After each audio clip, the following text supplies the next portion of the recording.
What is going on today, guys? Tomcat here, and today we are in BeamNG.drive. Now, I've had a lot of requests for this game, and I guess you'd say it took a little while to get it back onto my new PC, but got it back on my new PC, and we're pretty much running everything on high, and the game runs fine. It really does. It runs absolutely fine. I was a little bit skeptical of whether or not it would. I didn't know if it could quite handle it, but it definitely proved me wrong for sure on that, because it's running perfectly fine. I haven't had any issues running it whatsoever. Now, we're going to be using the Range Rover Classic, and we're going to do high and low range, which, I mean, I still need to set up my gearbox options, but, so you can't really switch between the high and low ranges properly. Now, this particular mod, I mean, it's kind of bland on the inside, yeah, but other than that, though, I would say it's a good mod. The detail is there. I mean, it's obviously not, you know, like, crazy detailed or anything like that, but the detail is definitely there, and I like the fact that everything about it's defined. You know, it's not, like I said, not ridiculously detailed or anything like that, but it is well defined, and I apologize for the fact that the sound isn't very high at all. I was really worried that the game was going to be, that the game sound would be overpowering my commentary, because I had issues with that in the past with BeamNG.drive, and we're right into a tree. Nice. Very nice, yeah. So what we're going to go ahead and do is actually, since we had an issue so early on into our journey, we're going to go ahead and, like I said, start over. But we're on the Alaskan Paradise map, and I just found this map on the forums, and it's a really nice map from what I've seen so far. I haven't had, like, really any time at all to explore it, so we're going to be exploring it a little bit, at least mainly the dirt portions of it, because that's what you do when you have a 1980s Range Rover. Especially because of the fact that one of the reasons why I really liked this one and I really wanted to try it out was because it's pretty much the exact same Range Rover that that Clarkson had when they went to oh god, where was it? The Bolivia special. Yeah. They did the Bolivia special, and Clarkson had this thing, and it was pretty much the one that was expected to break down all the time but didn't. I don't know how much of that was like totally true, but oh boy, save it, please. I mean, the tree kind of saved me, kind of not. If we could back it up a little bit, that'd be nice. Oh god, all the doors are open now. I think we may have lost a little bit of the steering. Oh damn. Oh crap. Yeah, shit, that went well. Oh, we got some Stance Nation camber in the back. And it doesn't work, and we've fallen. Yeah, that's... I think we may have screwed ourselves on that one. Now, I've been trying out a lot of mods lately, a lot of different mods lately for BeamNG.drive, and let's actually take the paved road this time, see where that goes. That'll probably branch off onto some other dirt roads as we go. Now, the suspension on this thing is very wobbly, very rolly. In fact, it's not very well suited for these corners, really. I mean, these corners are nice and banked, and I have a car that I feel would be really good for these, but I want to bring that out in a later video, because this video is going to be really solely focused on this Range Rover, because I kind of want to keep it to where I'm focusing on a single vehicle per episode, because kind of like the way I do my spin tire stuff, and I just feel like it's a lot more. I was about to say efficient, but it's not. It's not.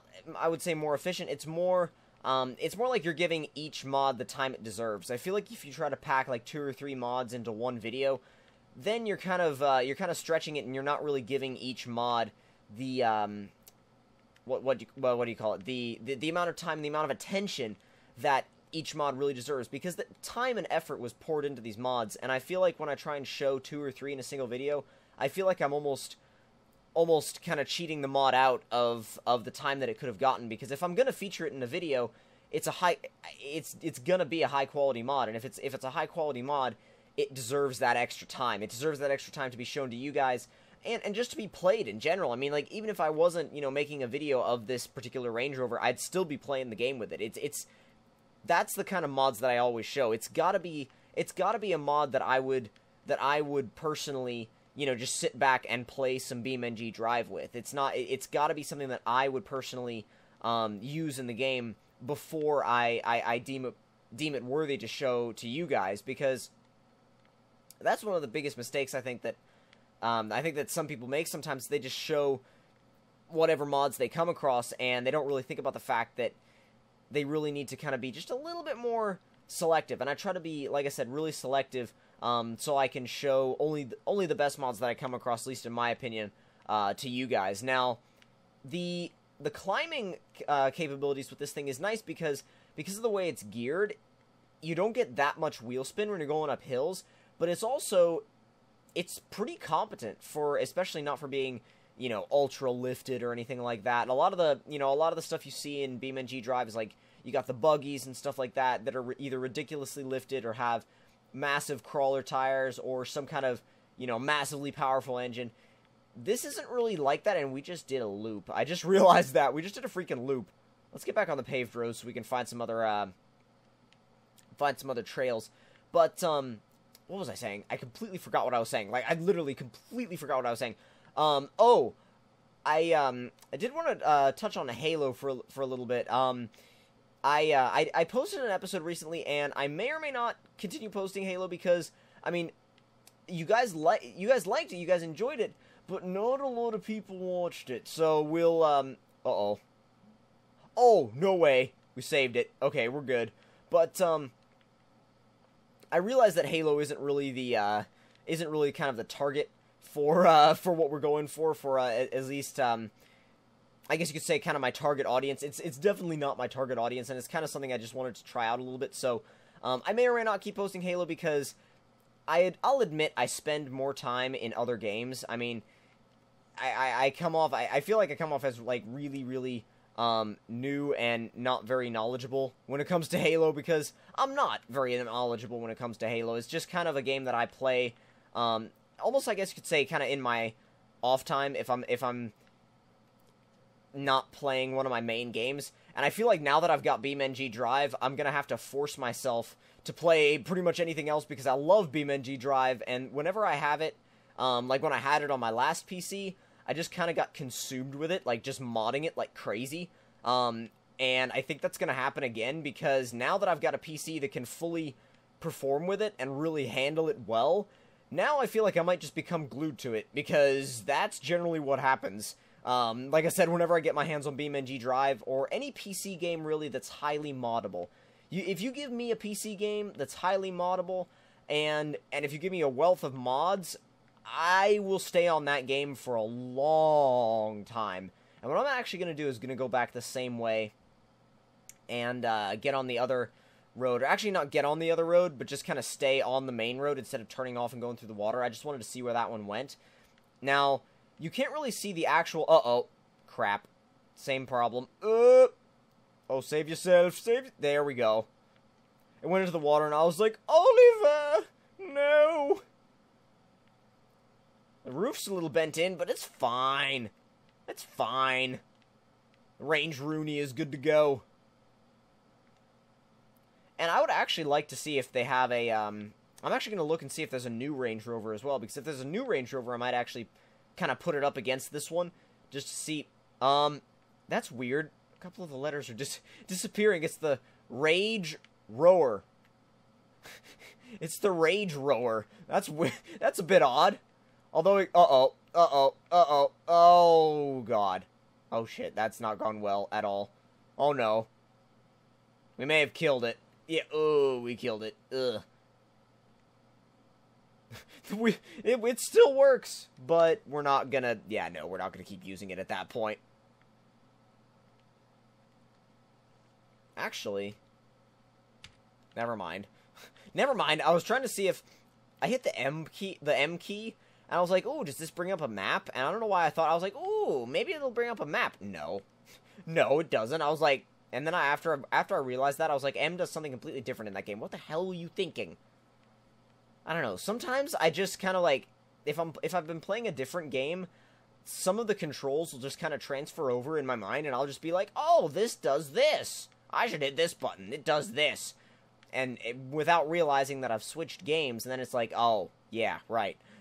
You're right, yeah, wow, the brakes are bad. The brakes are really, really bad.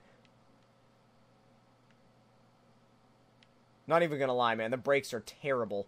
Something that I actually also wanted to talk about, because the new wheels on my car are... I will be doing a video on them very, very soon.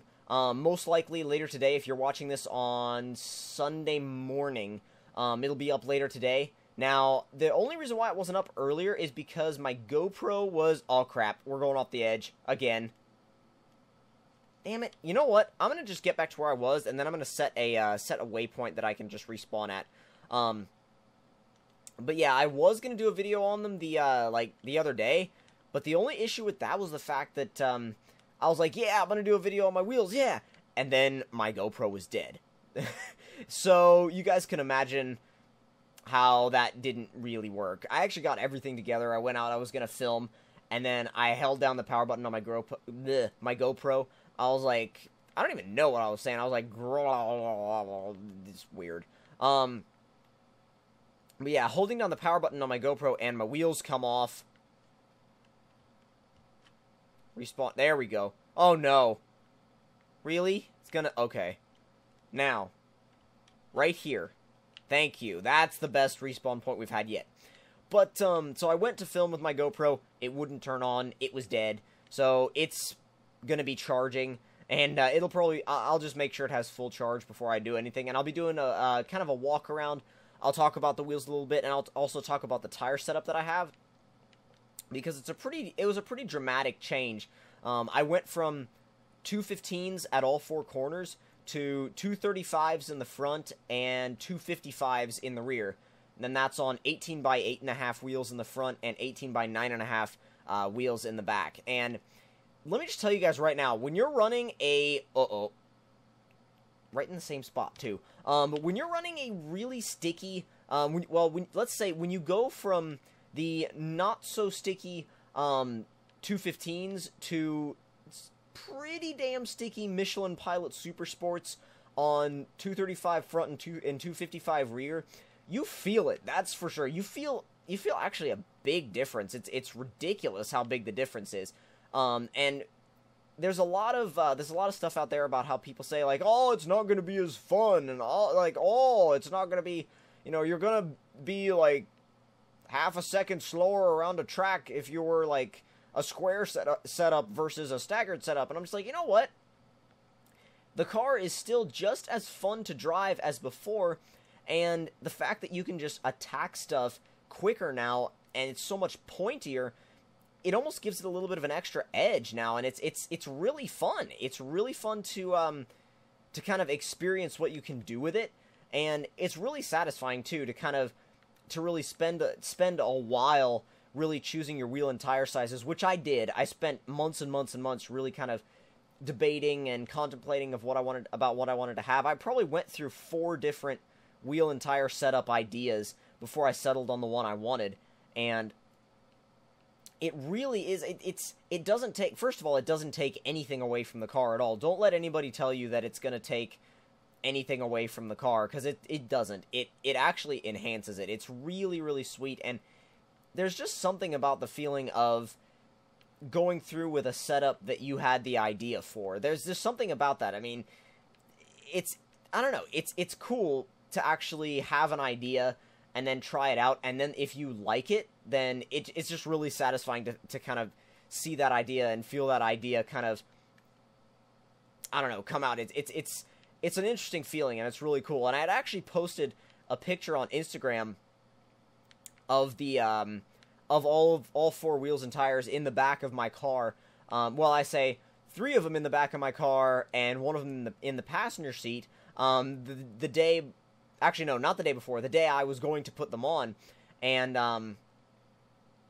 a couple of guys in the comments were saying, because I said I was on my way to the shop to put them on, and a couple of guys in the comments were like, wow, you have to have a shop put them on for you? Now, let me clear that up real quick. When I said on the way to the shop to put the new wheels and tires on, what I meant was on the way to the shop at school to put them on myself. That's how that works. So, I mean, it's nice to have a facility where you can work on your own car. It's actually sweet because trust me, it's way better than trying to do stuff at home on jack stands in a driveway. I mean, to have access to 2-post lifts and 4-post lifts is sweet. It just really is. It's sweet. You got access to compressed air. You've got access to pretty much everything you would need to work on your car. And it's really, really nice because jobs that would have taken a lot longer, you know, using your standard driveway jack and jack stands method, things become a lot quicker, a lot easier. You can get up underneath the car,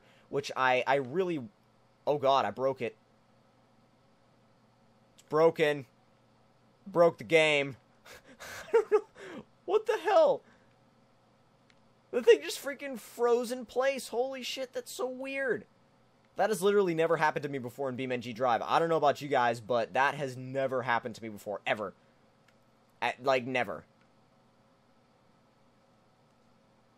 Yeah, but now if I press... There, if I pressed... That was weird, because I pressed J, which...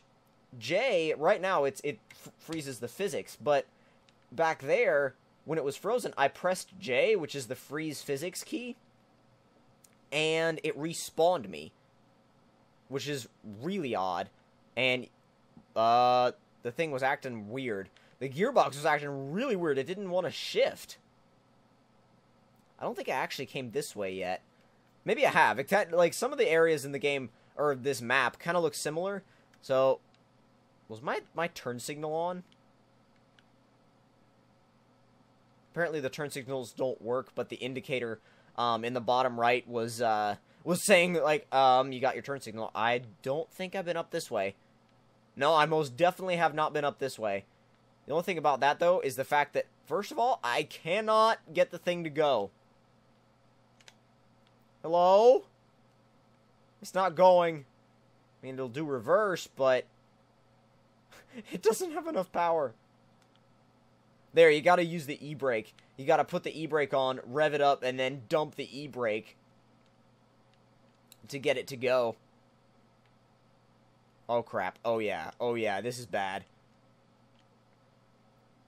Does it have enough power to back itself out? Probably not. I think we're just gonna end up rampaging down the mountain. Made it through a hell of a lot of trees before I ended up crashing. That's ridiculous. Honestly thought we were going to at least hit one of them. There's no way. I've got to go back and look at that footage again because I feel like we went through some trees. I feel like there was no way that we avoided all of those without any steering input. I was like giving it no steering input at all. I'm going to try actually getting up here one more time. And I'm just going to go over the mountain this time because... I want to see if there's anything on the other side of it, but it's really struggling with this grade. I mean, it's a really steep grade, but it's still kind of struggling. I would expect more out of it, to be honest. Is that the top? Yeah, it's the top. It starts to go back down. End this video with a bang, quite literally. Oh my god. What the hell? I just, like, hit a tree with the, rear right corner of the vehicle, and the screen just went white. And then you respawn and you're good to go. This map is weird in a couple of areas. Like, if you just... I don't know. If you just try to get it in a couple of different areas, the map gets weird. It has these weird side effects to it. I don't know what it does or why it does these things, but it's just kind of strange. Now, if you guys want to check out these mods, links to them will be in the description box down below. In order to download them, you will need to have an account on the BeamNG forums, but, I mean, that won't take long to make, and chances are, if you have the game, you already have an account as well. So, if you guys enjoyed the video, don't forget to leave me a like, tell me in the comment section down below what you guys thought of it, and if you're new to my channel, don't forget to subscribe for more, and I'll see you guys in the next one. Talk to you guys later.